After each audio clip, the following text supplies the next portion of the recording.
In our previous class, we have completed till what is the meaning of joint stock company. And as I told you that there are two main kinds of company, which is public and private sector, public company, which has the privilege, जिसके पास ये privilege होता है कि वो it can take the shares from the public. मतलब इन्हीं companies को allowed होता है कि they can ask the public to invest in their company through the shares or debentures. Now, what are shares and debentures? That you will be reading in your later classes, that is in the sources of business finance में आप पढ़ोगे. तो इनको ये permission होता है. अब ये परमिशन कैसे मिलता है? दिस इज ऑब्वियस कि जब आप अपनी कंपनी को प्राइवेट लिमिटेड से पब्लिक में जाना चाहते हो, या जब आप ओपन ही करते हो एज पब्लिक कंपनी, तो then you have the privilege, you have the right to invite. Whereas जब हम लोग प्राइवेट लिमिटेड कंपनी बोलते हैं तो लिमिटेड लगाना हमारे लिए जरूरी होता है. This is because that company can not ask the public to invest in their company, and the number of members जो शुरू में बनाते हैं वो 200 आपके हैं, मतलब शेयर होल्डर्स आपके मैक्स टू मैक्स 200 होते हैं. Whereas in a public company it is unlimited. Right, now we will be moving towards आपका, अगर हम एनसीईआरटी देखते हैं तो this is chapter number 7, and according to other books it is chapter number 2 only. In all the refreshers this chapter is in 2 only.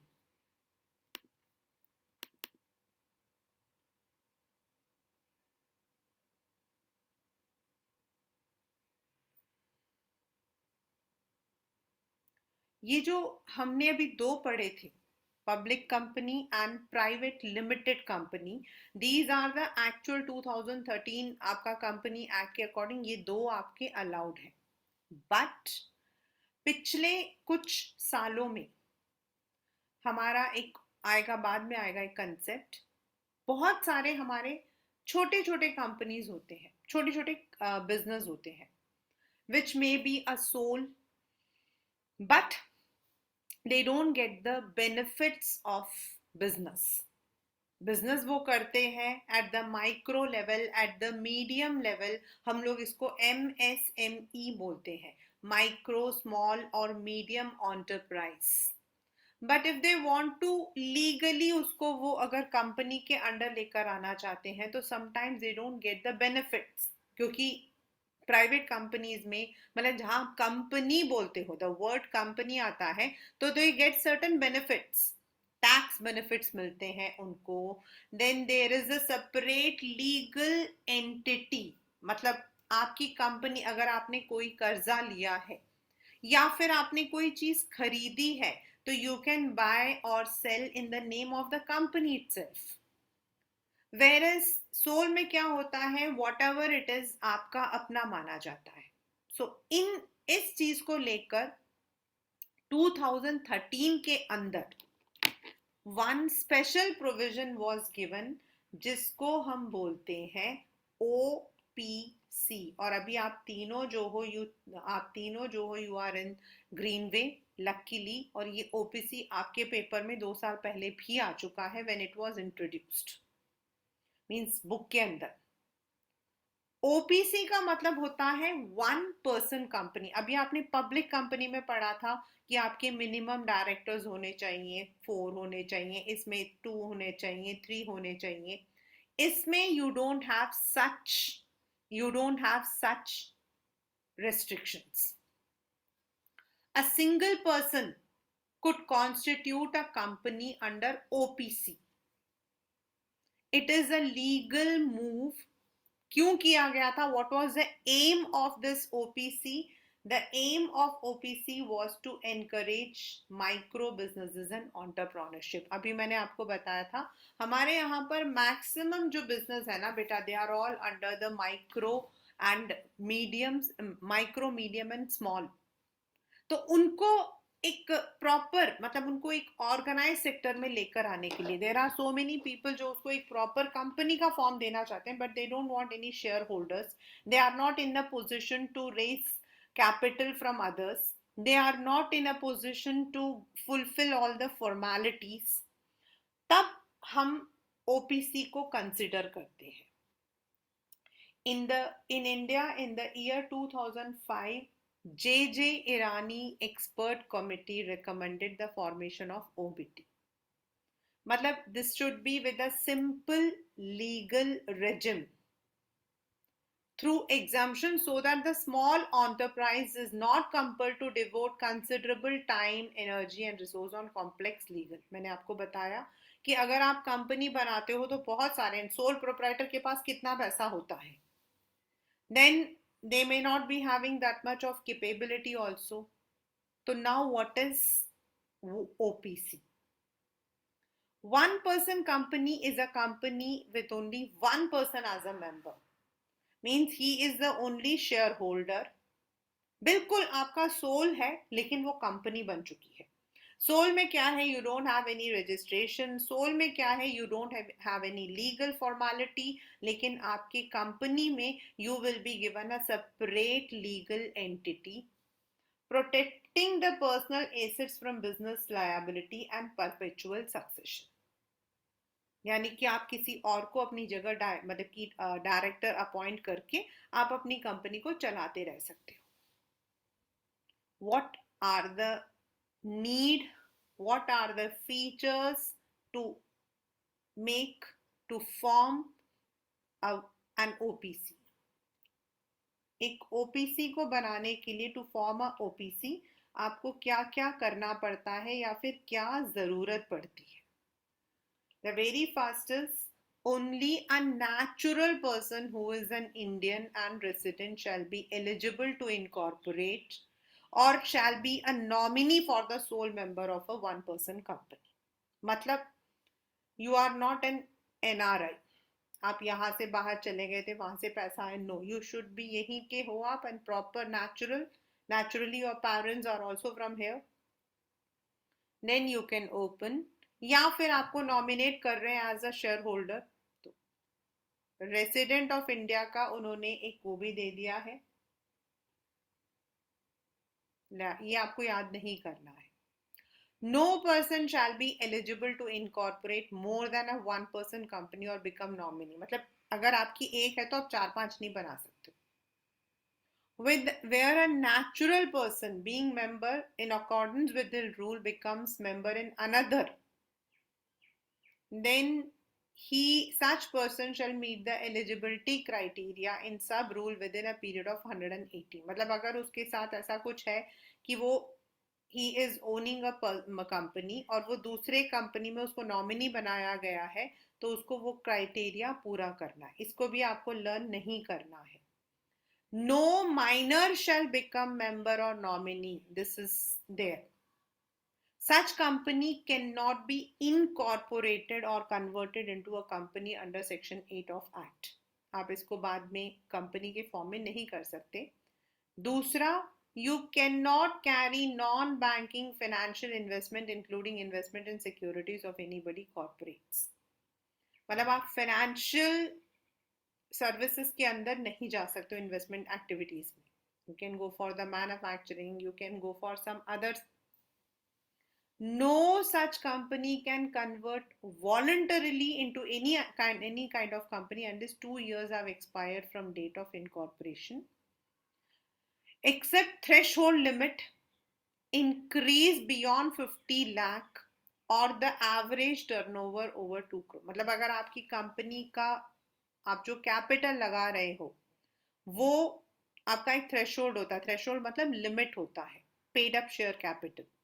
अगर वो आपका 50 लाख से ज्यादा हो गया है या फिर आपका ईयरली टर्नओवर जो है it has increase to 2 crore, then you can apply for converting your company. तब तक आप उसको कन्वर्ट नहीं कर सकते. This is what we say OPC, and you all have to very alertly understand what is OPC. Now this we had done in the last class. Once again I am taking up this because इसमें कुछ नए मतलब की terms भी हैं जो you will be finding. OPC only when medium, small, micro ये वाले जो sole proprietors होते हैं they want that कि उनको जो है कंपनी का बेनिफिट मिले. प्रॉब्लम क्या होती है कि MSME जो है they get the benefits but there are certain other institutions वो लोग directly shareholders इन्वेस्टर्स से डिबेंचर से पैसा नहीं ले सकते हैं. उनके लिए there are certain limitations and there are certain other regulations.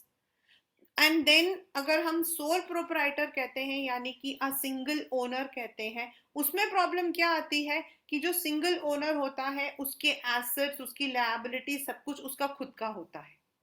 उसकी कंपनी उससे अलग नहीं है, उसका बिजनेस उससे अलग नहीं है. बट अगर हम उस चीज को एक कंपनी का फॉर्म देना चाहते हैं without the interference of more shareholders, तो हम we can go for what we call as OPC. Now in the earlier classes we have already studied about private and public company, और अभी जो हम लोग next पढ़ेंगे which is also your chapter number 7 कि आप एक कंपनी को फॉर्म कैसे करते हो. What are the rules and regulations, what are the 3 stages, आपके 3 stages कौन से हैं कंपनी को बनाने के लिए, what are the documents you require that we are going to study in the next अभी इसके बाद. So in private members यानी कि जो स्टार्ट करता है, जो इनकॉर्पोरेट करता है 2 से, and maximum should be 200, whereas in public it is 7 but maximum you don't have. ये पेपर में आता है. This is one which comes in the paper. One by one I am telling you. How can you मतलब जब आपने stages of promotion है, we have 3 stages of promotion. हमारे 3 stages हैं प्रमोट करने के, मतलब कंपनी को शुरू करने के. तो आपका जो प्राइवेट कंपनी है तो सर्टिफिकेट ऑफ इनकॉर्पोरेशन मिलते ही, सर्टिफिकेट ऑफ इनकॉर्पोरेशन का मतलब है आपका बर्थ सर्टिफिकेट. जैसे आपके अपने बर्थ सर्टिफिकेट होगा, जब आप पैदा हुए होंगे तो आपके पेरेंट्स ने आपका बर्थ सर्टिफिकेट बनवाया होगा. Similarly when your company is born, क्योंकि company is an artificial person, तो जैसे ही वो पैदा होता है it can start the business in that name, मतलब उस नेम से वो स्टार्ट कर सकता है.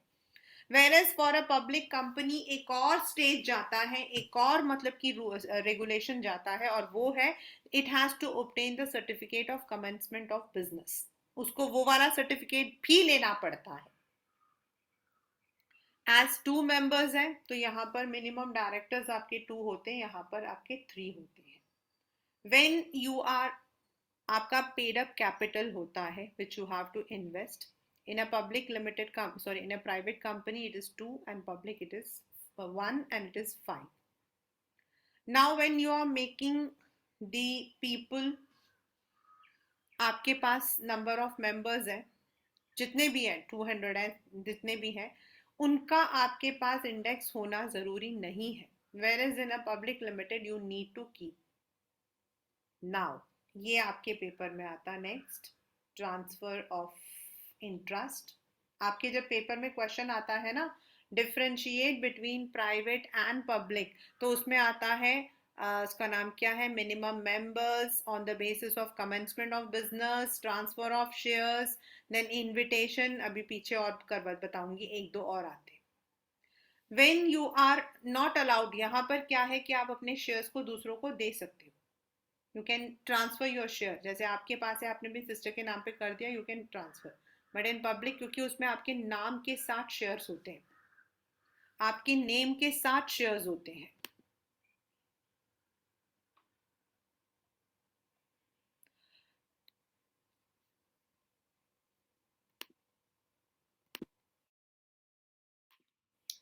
Now private companies can't invite the general public to subscribe to shares, debentures or मतलब ये आपके, these are the different ways through which the finance is procured. But private limited company can go for only अपने जो limited shareholders हैं उनसे, या फिर banks they can go. Whereas a public company can invite the general public to subscribe to shares, debentures, public deposits. A private company is not legally bound to convene a statutory meeting. Statutory meeting होता है आपका company का board of directors का एक legal meeting. Whereas for the public company आपको पूरा उसका report, उसमें जो भी आपने बात किया है, वॉट एवर माइन्यूट्स, हम उसको माइन्यूट्स बोलते हैं, यानी कि उस मीटिंग में whatever has been done, जो भी फैसला लिया गया है, that has to be submitted to the registrar.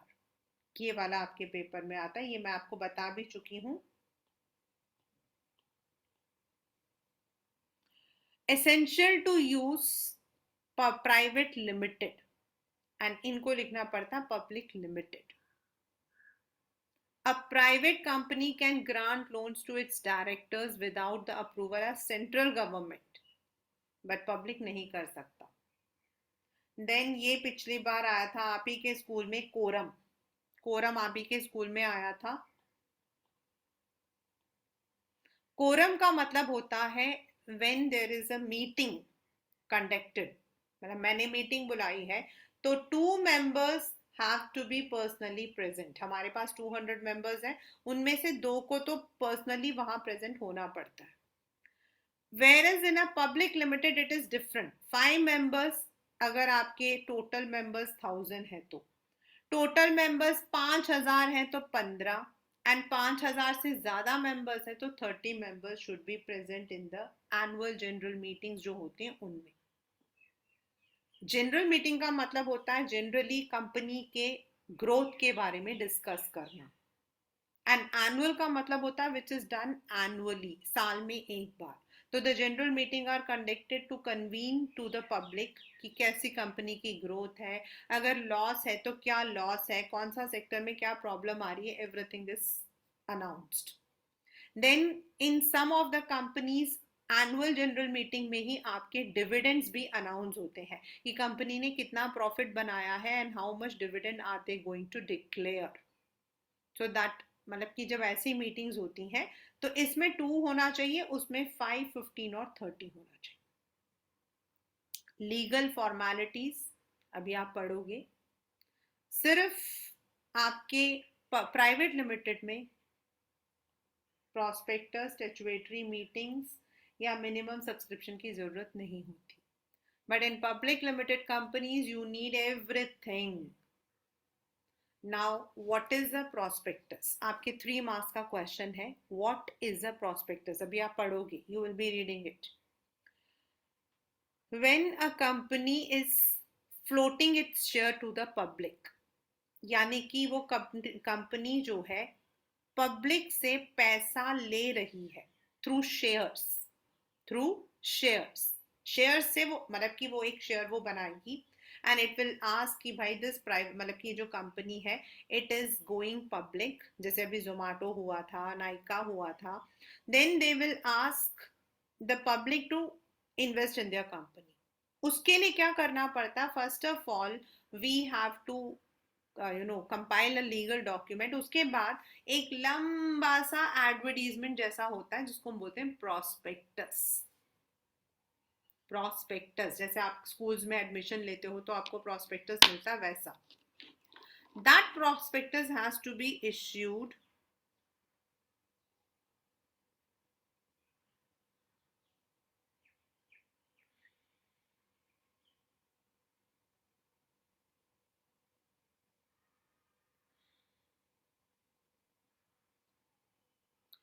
when you are going public. But in private limited companies you don't, because you are not supposed to issue your shares to the public. आपको तो public को shares ही issue नहीं करने, तो आपको prospectus क्यों करना है? And you know this issuing of this prospectus is a very long legal procedure, सबसे ज्यादा, और पैसा भी इसमें बहुत लगता है. मैनेजरियल रेम्यूनरेशन मीन्स जो आपके सीईओज वगैरह होते हैं उनको आप कितना देते हो. There is no restrictions in private, where is there is a restriction that 11% of net profit is a maximum. इसमें आपका ये वाला प्रोस्पेक्टस वाला, कोरम वाला, नेम वाला, invitation to the general public, transfer of shares, minimum, ये वाले सारे आपके आएंगे। बाकी they are only for your information. अब हमारा स्टार्ट हो रहा है। You can call it as chapter number 7 also, which is very important, but please I would request everyone to be very alert while this concept is being taken up. While we are forming a company, तो आपको जो है company को कैसे form करोगे? अब soul में तो हमने क्या कहा था, कुछ नहीं है, जब हमारा मन किया, easy to open and easy to close. हमने कहा easy to open and easy to close. In that what happens is you have the capital, आपका मतलब कि आपको लगता है कि you are ready with a business idea, आप एक छोटा सा बिजनेस करना चाहते हो, you can enter. And if you are registering yourself under the MSMED Act, that is micro small medium enterprise, तो आपका जो है you have certain criteria. For the partnership, again it is among the partners, between the partners. फिर आपने partnership की agreement किया और आपने स्टार्ट कर दिया, it's okay. But when it comes to a company, your company form पहले होने से पहले there are 3 stages. There are 3 stages. पहला स्टेज प्रमोशन, यानी कि आप अपनी यहाँ पर promotion is not something which is which you may think that it is related to promote करना। प्रमोशन का मतलब होता है व्हाट इज द कंसेप्ट, आप कौन सा कंसेप्ट ले रहे हो, वो आपका होगा प्रमोशन के अंदर। मतलब जो बना रहा है उस कंपनी को, जो उस कंपनी के बारे में सोच रहा है, द प्रमोटर। और आपके पेपर का क्वेश्चन है what are the roles of a promoter.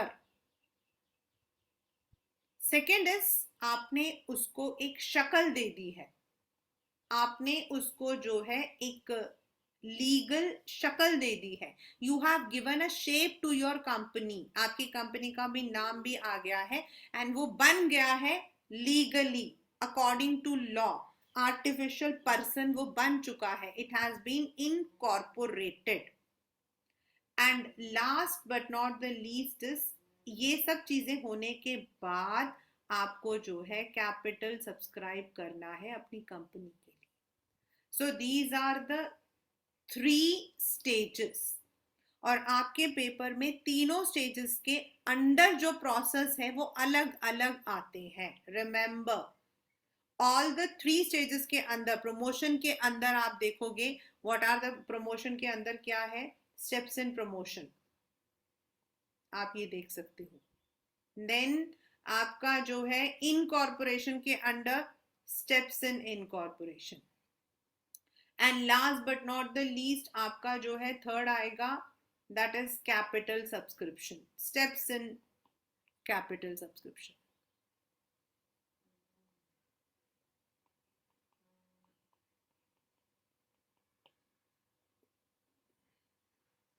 तो let us start with the promotion. Now promotion का मतलब क्या है? Means as a businessman you have discovered a business opportunity, मतलब आपके दिमाग में एक बिजनेस आया है, ठीक है। अब आपके दिमाग में बिजनेस आया कि यार आजकल जो है government is giving subsidy under this scheme, तो मैं एक मतलब ऐसा मशीन बनाना चाहता हूँ, ऐसा कोई चीज बनाना चाहता हूँ, मतलब it is up to you what kind of business you want to do. तो वो जो आपके दिमाग में आया है ना, that is called as promotion. तो नाउ अब आपने अपने फ्रेंड को बोला, not like a partner but as a business company, आपने कहा कि let us start a company. आप लोगों ने बात की, चाय पर चर्चा किया एंड यू थॉट कि हम लोग मिलकर थोड़ा थोड़ा पैसा लगाते हैं, instead of a sole, instead of a partnership, we would go for a proper company. ठीक है, अब आपने सोच लिया. Now what, you are all called as a promoters. आप लोगों को प्रमोटर्स कहा जाएगा बिकॉज आपने अपना दिमाग लगाया है, आपने उस बिजनेस आइडिया को पैदा किया है. तो who are promoters? First, who has been named as such in a prospectus or identified by the company in the annual returns, who has control over the affairs directly or indirectly as a shareholder, director or, मतलब क्योंकि जरूरी नहीं है कि आपने incorporate किया तो जरूरी नहीं है कि आपको उसमें बोर्ड ऑफ डायरेक्टर्स में बैठना है, जरूरी नहीं है. In accordance with whose advice, directions or instructions the board of directors of the company is accustomed.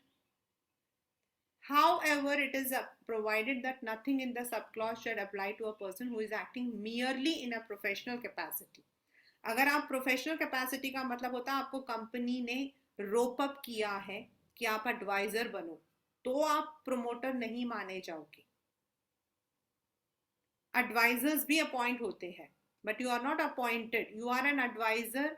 आप लोगों ने मिलकर बनाया है, may be you have not invested the money, but you are there as a promoter, you are giving your ideas. उनको हम लोग promoters बोलते हैं.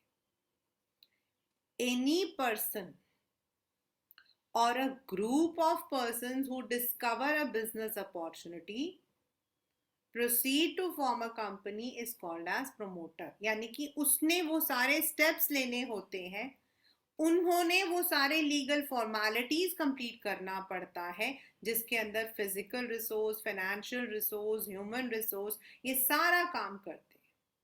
जैसे Mukesh Ambani, Anil Ambani, Jamshedji Tata, Ghanshyam Das Birla, means there are all the company जिनको हम लोग ओनर्स बोलते हैं, they are the promoters. Now ये आपके पेपर में आता है, दो तरीके से क्वेश्चन आता है, repeated. First is you may be asked a direct question, what are the steps or functions of a promoter, right? And second question is ये वाला जो feasibility वाला जो study वाला है, ये क्वेश्चन आपके आता है indirectly in your application based one. यानी कि ये कौन सी feasibility है.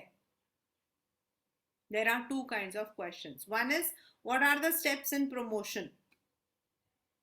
First, identification of a business idea or opportunity. यानी कि आपके दिमाग में आया, आप कहीं बाहर घूमने गए, आपने वहां पे कुछ चीज देखा, आपको लगा यार ये चीज मैं अपने यहाँ पर बना सकता हूँ, यानी कि you have conceived an idea. The opportunity may be in respect of producing a new product, a service, और अपने पास में जो ऑलरेडी है उसको आप एक्सपैंड करना चाहते हो. Why should not I add this to my. Now आपके दिमाग में आ गया मुझे ये बनाना है, ठीक है, आई हैव टू मेक. अब क्या करोगे आप, ऐसे ही मेक हो जाएगा आपका, एक दिन में हो जाएगा, चलो आज मैंने मोबाइल बनाना, चलो उठाओ ठक ठक ठक ठक बना दिया, हो गया? नो.